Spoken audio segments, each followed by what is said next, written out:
So if you see in the description where I said, Marissa Carmichael, possible person of interest, and um, Laequan Little's autopsy report. So there was a thing that popped up on social media today, especially Facebook. Somebody had posted, there's a page called Everything Greensboro, North Carolina. And a person had just dropped this split screen photo of this guy and a picture of Marissa Carmichael, two separate pictures, saying that I'm just going to leave this right here. Very interesting. Not talk today. Very intriguing photo because the photo came from is this your guy, which is like a cheating Facebook page where you can drop photos of people and say, hey, does anybody claim this person? Have they dated this person? Whatever. So it started off there. The photo came from there. This guy is in Charlotte. I have no idea what he has to do with Marissa Carmichael's case, if he does at all.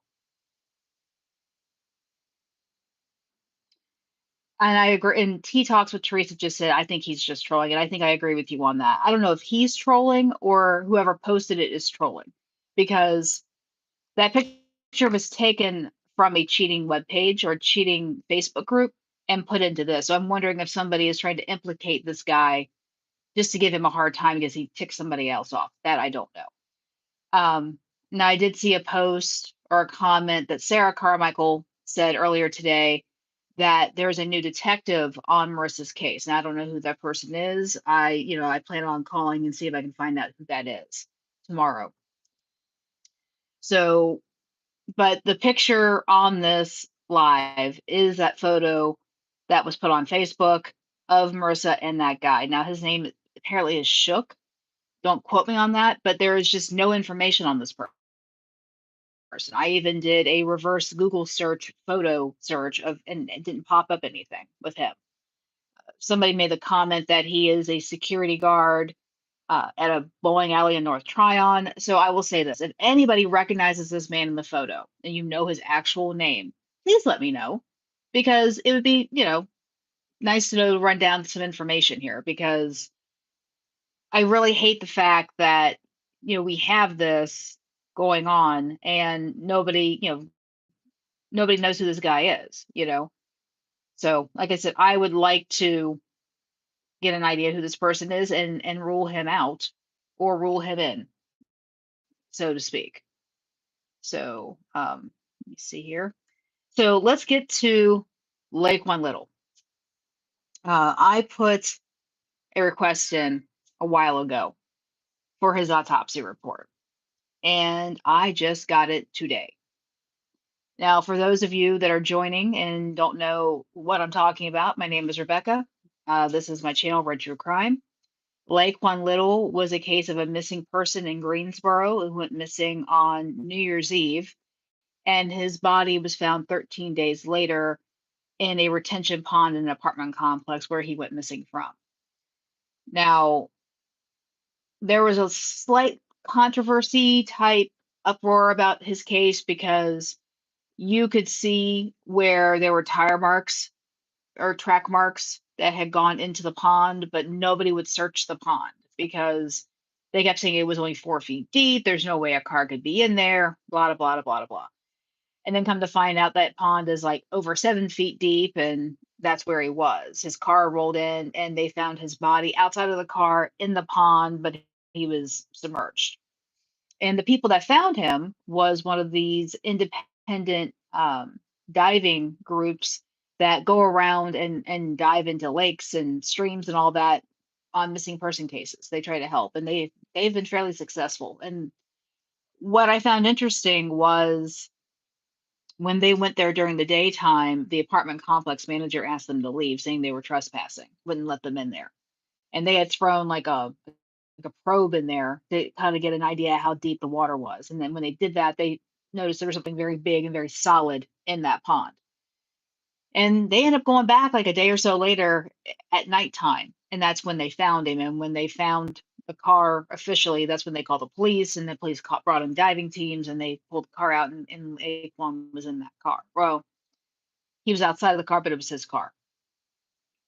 So right after he was found, and even right before he was found, his mother was saying that she felt foul play was involved with his case. Somebody had hurt him, because there was, doorbell camera, ring camera footage of seeing him in his car driving around the apartment complex going towards that pond. And supposedly there was ring camera footage showing that same car leaving the apartment complex. Now, I don't believe he ever left. I think it was a black Honda, which is a pretty common vehicle. I think it was something they just misidentified the car leaving. So, and his friends had said that he had been at a party, he had been drinking a lot, and he was leaving to go pick up his daughter.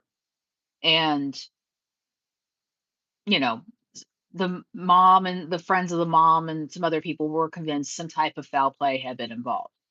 Now, this is where I got into trouble with the case. When he was missing, I decided to do a lookup on his, see if he had any type of record, see what kind of person he was. And he had a pretty extensive one. And at the time when he went missing, he was being prosecuted for trafficking cocaine and heroin. And he had had charges of attempted murder, shooting into a house. I mean, all kinds of stuff since he was 18, 19 years old. And that record, now that we know what happened to him, really had no bearing on his death or his manner of death because they ruled it as an accident, a drowning, accidental drowning. So let me get into his autopsy.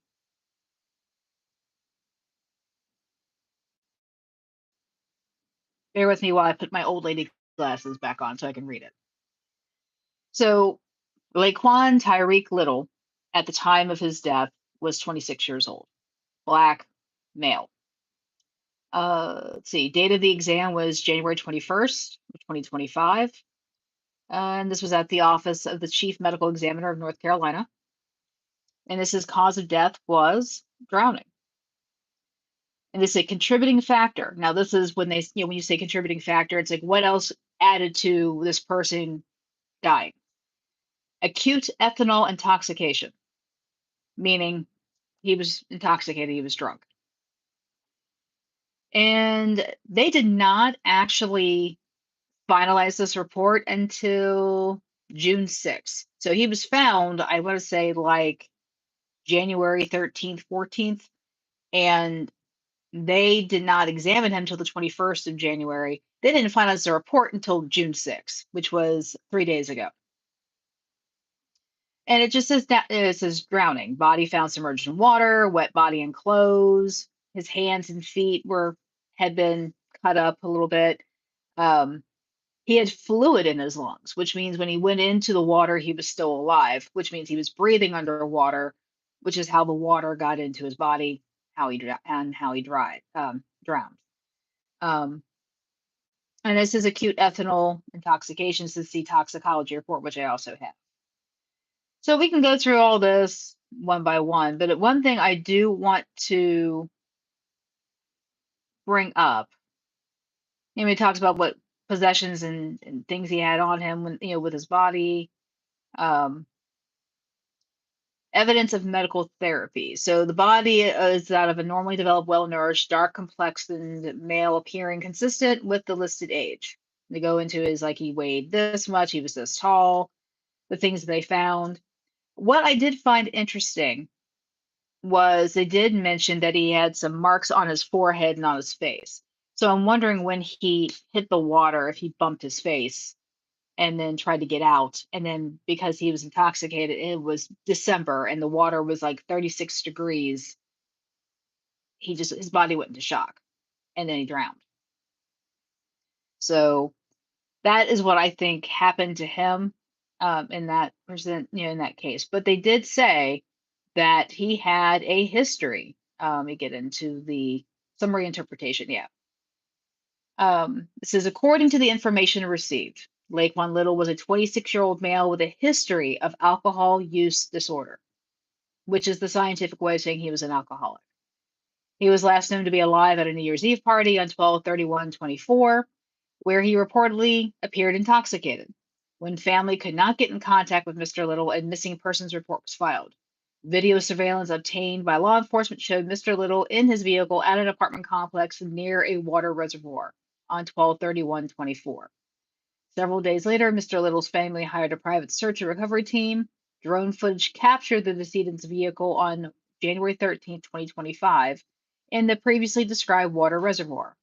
Mr. Little was found submerged in approximately 7 feet of water, about 30 feet from the embankment. Emergency services pronounced death at the scene. Following the investigation, law enforcement had no concerns for foul play.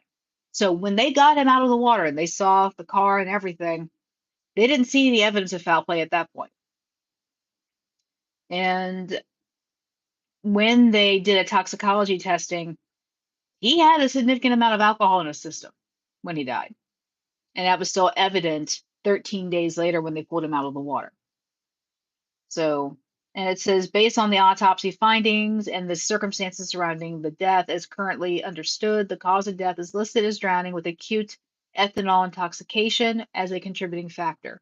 The manner of death is classified as an accident. So, cause of death, drowning, manner, accident. That is what happened to Laequan Little. Now, I do not know if his family has seen this autopsy report. I have no idea. His past, his past criminal behavior has nothing to do with how he passed, but his lifestyle of wanting to have a good time did contribute to his death. He was intoxicated. He got behind the wheel of a car and went the wrong way and drove into the reservoir. It's dark. It's cold. It's night. Bodies of water almost seem invisible in the dark, depending on how well lit or not well lit the area is. So it's unfortunate. This is what took him out. He was a young guy. He had still had a chance to do something great with his life, but now that is all over. All over.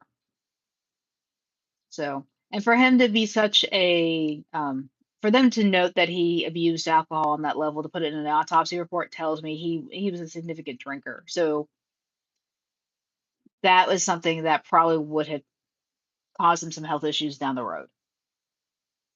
But that is what happened to Laequan Little. There was no foul play. There was no conspiracy. It was an accident and he drowned. And he was drunk when it happened. But that is what happened. So again, my thoughts and prayers go out to the Little family, his children, his mother, his siblings. I am so sorry this happened to him. But that is the end result of that. So this is Rebecca with Red True Crime. I'm going to stop right here. Marissa is a case I'm always going to wonder about. I'm always going to look into. But we still have no new evidence of where she is or what happened to her. And Laequan Little, I can definitely say we can put this case to rest. It was an accident. So as I always say, be weird, be rude, be safe. Thank you again. And if you've not subscribed to the channel, please do so, share, comment, like, and have a great evening.